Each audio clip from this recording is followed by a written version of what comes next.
Hello শোনাই, hello micro testing শোনাই, hello. এবারে ভিডিও ক্যামেরা, গ্যাসের ব্যথা, দেখো দেখো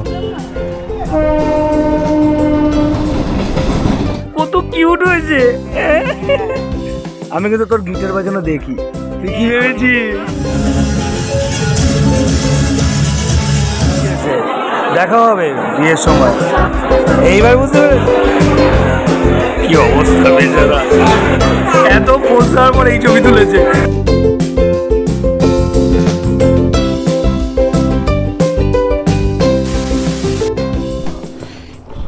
সেদিনকে গাড়িটাকে ধুইয়ে নিয়ে এসেছি, আর গাড়িটা এখন আবার ধুলো হয়ে গেছে। রাস্তাতে এত পলিউশন, এখন এত পলিউশন যে প্রচুর ধুলো হয়ে থাকে।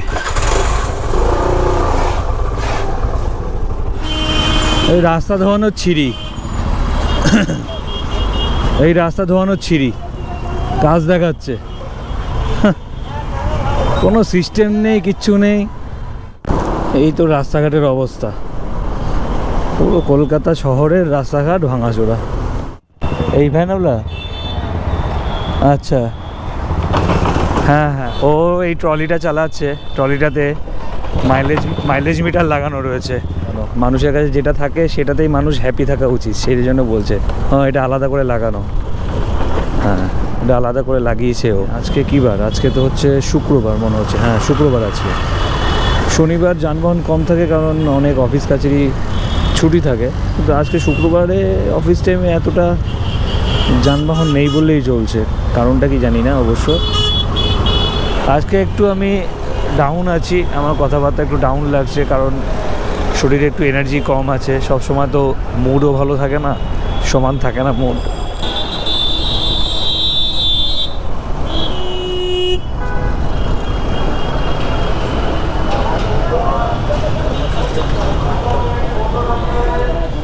এই যে এখানে রক্ত পরীক্ষা, আমি দাঁড়াই এখানে, ঠিক আছে?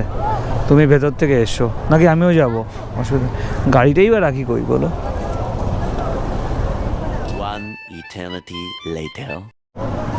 হ্যালো শোনাই, হ্যালো মাইক্রো টেস্টিং শোনাই, hello hello hello hello hello. আমাদের কমপ্লিট, এখন আমরা যাচ্ছি, রক্ত দেওয়া হয়ে গেছে, ঠিক আছে? এখন যাবে হচ্ছে গ্রিন ইন। মানে কখন কি মনে পড়ে, যখন যা মনে পড়ে তখন তাই। এনআরএসের ভেতরটা বুঝতে পেরেছ, যা মোটো ব্লক করে দিয়েছিস এই তোমাকে ডাক্তার দেখাতে গিয়ে মনে হয় না কোনো মোটো ব্লগার এত এনআরএসের মোটো ব্লক করেছে। পুরো হাত পা ছড়িয়ে যাচ্ছে। একটু সাইড দাও, রাস্তার মাঝখান দিয়ে হাঁটলে হবে। 11:30 বেজে গেছে, হসপিটাল থেকে বেরিয়ে এলাম, এখন যাচ্ছি গ্রিন ইন মৌলালি। ওখান থেকে ওর হঠাৎ করে মনে পড়েছে একটা জিনিস নেবে। কী জিনিস চলো ওখানে গিয়ে দেখাচ্ছি। যখন যা মনে পড়ে তখন তাই। ভালো দোকান থেকে কচুরি, ভালো কচুরি অনেকদিন খাই না, একটু ফাস্টফুড টাইপের খাবার, মানে ওই তেলে টাইপের খাবার। তেলে টাইপের খাবার তখন খাওয়া বন্ধ হয়ে গেছে, খাই না আমরা বলতে গেলে। পেটে লেগেছে, একটু ব্যাক করে যাও। SST school, Calcutta boys. এই এখানে বড়া পাও পাওয়া যায় নাকি? খাবে? খাইনি কোনোদিনও বড়া পাও, জীবনে প্রথম খাবো। দাদা একটু এগোনো যাবে? দাদা, ও দাদা, কি হয়েছে? কি আছে? বার্গার আছে? कैसा लगा मेरा मजाक?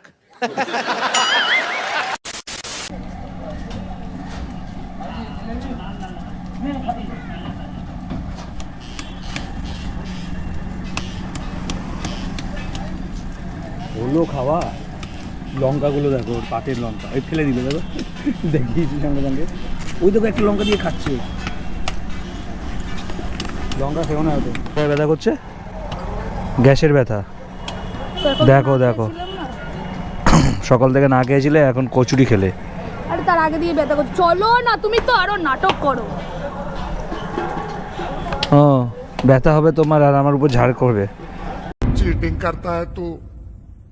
কলকাতার অলিগলি পুরো চষে ফেলেছি, বুঝতে পেরেছো? এই তো গ্রিন ইন, তোমার ডান দিকে মনে হয়।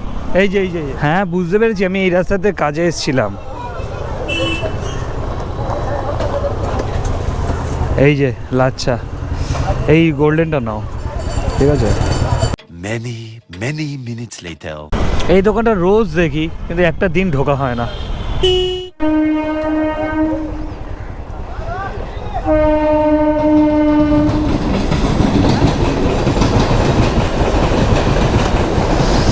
দুধ পুলি খাবে? তুমি নিচ্ছ নাকি? একটু ঝোল দিয়ে এটা দিই না। ঝোল? ঝোল কোথায়? ওগুলো তো দুধ। ওই তো ওই দুধটাই ভালো লাগে। One eternity later. এখন ঘড়িতে বেজে গেছে 3:30, তো এখন একটু বেরোচ্ছি। এই জিনিসগুলো লাগাতে নিয়ে যাব একটু গাড়িতে। কেন লাগাচ্ছি তার একটা কারণ হচ্ছে, সন্ধ্যের পরে বিকেল 5টা 5:30 নাগাদ আমি হাবড়া যাব। আর হাবড়ায় কেন যাব সেটা তোমরা দেখতে থাকো ব্লগ চলতে চলতে। সেই জন্য আগে এখন লাইটটা লাগিয়ে নিয়ে আসি। আজকাল করে লাইটটা লাগানো হয়নি, সেই অনেক দিন আগে লাইটটা কিনে রেখে দেওয়া হয়েছিল। চলো দেরি করবো না, লাইটটা লাগিয়ে নিয়ে আসি ঝপ করে। A few moments later. এখন ঘড়িতে বেজে গেছে 5:10 আর আমি রেডি হয়ে গেছি। এই রইলো আমার আউটফিট, ঠিক আছে। আমি ব্ল্যাক কালারের শার্ট পরেছি আর ব্লু জিন্স, আর আইডির এই চশমাটা নিয়ে আজকে পরে যাচ্ছি। কোথায় যাচ্ছি? হাবড়া। একটু আগে বললাম। এখন একটু ফ্রেশ হয়েছি একটু ঘুমিয়ে, কারণ যে আমি লাইটটা লাগাতে বেরিয়েছিলাম ওই লাইটটা লাগানো হয়নি। ফির আমি বাড়িতে চলে আসি এবং শুয়ে পড়ি। শুয়ে একটু রেস্ট নিয়ে নিয়েছি। চলো বেরোনো যাক। আমি আর গোপ্রো থেকে এখন আর কোনো ব্লগ করব না, আর রাস্তাতেও ব্লগিং রাত্রিবেলাতে কী করবো, বাইরে পুরো অন্ধকার হয়ে গেছে। চলো একেবারে হাবড়াতে পৌঁছবো, আর ওখানে দেখা হবে কার কার সাথে দেখা যাক। চলো বেরোনো যাক। আমি গাড়িতে পেছনে বসে আছি, ঠিক আছে। পোকো গাড়ি চালাচ্ছে। রাস্তাঘাট প্রচণ্ড জ্যাম ছিল কলকাতাতে। ও খড়িবাড়ির ভেতর দিয়ে, মানে নিউটাউন খড়িবাড়ির ভেতর দিয়ে এসেছি। এখন ঘড়িতে বেজে গেছে 9:14। এখনও কখন যাব বিয়েবাড়িতে জানি না। ওইদিকে বাড়ির লোকেরা সব চেঁচামেচি করছে। এই হলো আমাদের পুরনো পাড়ার গলি দিয়ে যাচ্ছি। পোকো গাড়ি চালাচ্ছে, আর আমার এই গাড়িটাতে আমি প্রথমবার পেছন দিকটায় বসলাম। বেশ আরাম তো। এই যে আমাদের পুরনো পাড়াতে চার মন্দির, আর এটা হচ্ছে আমাদের ক্লাব, তরুণ সংঘ ক্লাব, ঠিক আছে। এই হচ্ছে আমাদের তরুণ সংঘ ক্লাব। এই বাদিকে ছিল আমাদের পুরনো বাড়ি, এই বাড়িটা আমাদের ছিল। এখন কলকাতায় শিফট হয়ে যাওয়ার পর যাই হোক, এই যে ছোটো কাকুর গাড়ি চলে এসেছি। Few moments later. এটা হচ্ছে আমার ছোট মামি সন্দীপন, আর এই যে প্রিয়াঙ্কা, মানে ওর ভাই। আর এইটাকে দেখো, আর যে তুলছে সে হচ্ছে এই যে, ঠিক আছে। আলো উল্টো পড়ছে, আর এটা কত কিউট হয়েছে। আমি কিন্তু তোর গিটার বাজানো দেখি, তুই কি ভেবেছিস? আমি কি দেখেছি নাচ, ওরে বাবা কি নাচে। ওর একটা ভিডিও আমি সেভ করে আমার ব্লগের সাইডে দিয়ে দিচ্ছি, ঠিক আছে। ওর নাচটা খালি দেখবে একজন, ঠিক আছে। ও তোমার নামটা বলে দাও। সোনাক সাহা। আমি নিজেও জানতাম না, বুঝলো। ঠিক আছে চলো, ওর পরীক্ষা আছে, ও বাড়ি চলে যাচ্ছে তাড়াতাড়ি। যাও ওকে নিয়ে যাও, পড়াশোনা করবে। আমি পড়াশোনা যাও। আচ্ছা গুলটু আসিস। হ্যাঁ আমার এই যে আজকে এসেছি, কবে আসবো জানি না, ঠিক আছে। কলকাতায় গেলে তোমরা যাবো। ব্লগ করা খুব মুশকিল, ঠিক আছে, দূরের থেকে। আমি বলছি এই সে আকাশের ছবিটা দেখি, আকাশকে এখানে তোলাই যাচ্ছে না।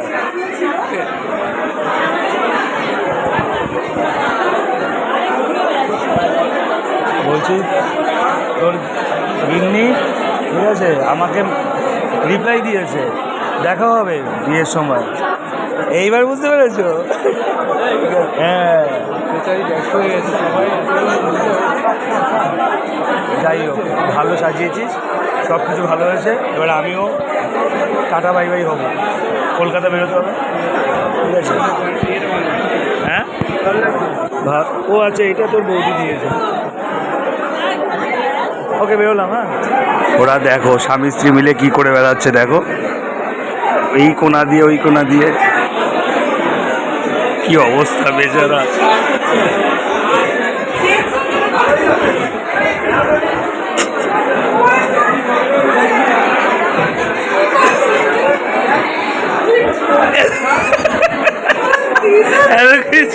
এত কিছু হওয়ার পরে না এত কিছু হওয়ার পর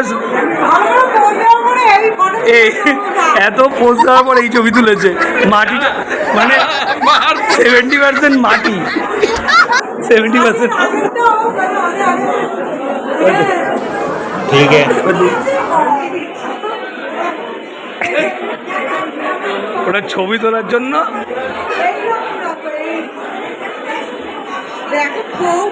কি হচ্ছে এটা কি পোজ নাক ফাঁকা তো নাক ফাঁকা এরকম ঠিক আছে পোজ দিচ্ছে তুমি ওই রকম ভাবে উঠে করে দাঁড়াও সুইচ বোর্ডের সাথে ছবি তুলবি এদিকে চলে যাবে। হ্যাঁ ওই করতে না ওই ওকে পোজ শিখাতে শিখাতে ও এসে মরে যাচ্ছে কি অবস্থা টাটা ভাই ভাই আমিও বাড়ি যাবো দেরি হয়ে যাচ্ছে ওদের পোজ শিখাতে শিখাতে চল ভাই বেরোবো One eternity later.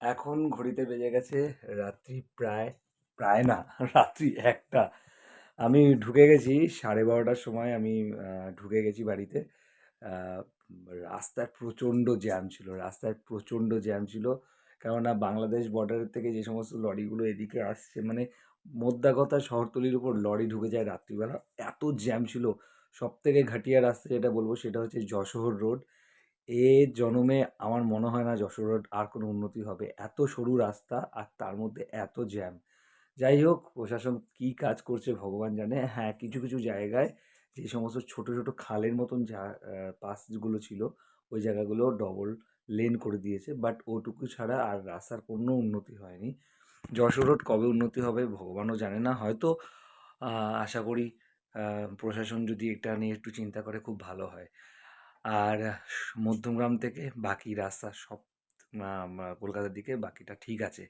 চলো আপাতত সারাদিনের ব্লগটা এই অবধি রাখলাম এই বিয়েবাড়ি পারপাসে এই দিনটা অনেক দিন পর হাবড়া গেলাম যাই হোক আপাতত টাটা ভালো লাগলে অবশ্যই সাবস্ক্রাইব করো সঙ্গে থেকো তোমরা এই কদিনে বেশ কয়েকজন সাবস্ক্রাইবার অনেক বেড়েছে সকলকে থ্যাংক ইউ যারা আমার নতুন সাবস্ক্রাইবার যারা রয়েছো আর অবশ্যই যারা নতুন দেখছো সাবস্ক্রাইব করে মোটিভেট করো আরেকটা কথা হচ্ছে গিয়ে অবশ্যই কিছু কমেন্ট করো অনেকেই আছো সামনাসামনি এসে আমার সাথে কথা বলো ঠিকই ব্লগে যা একটু ভালো লাগে কি মন্দ লাগে যাই আছে যা কিছু জিজ্ঞাসা করার সব কিছু নির্দ্বিধায় কমেন্টে জানাও আর পারলে একটা লাইক করে দিও প্লিজ টাটা গুড নাইট আবার নতুন একটা ব্লগে দেখা হবে টাটা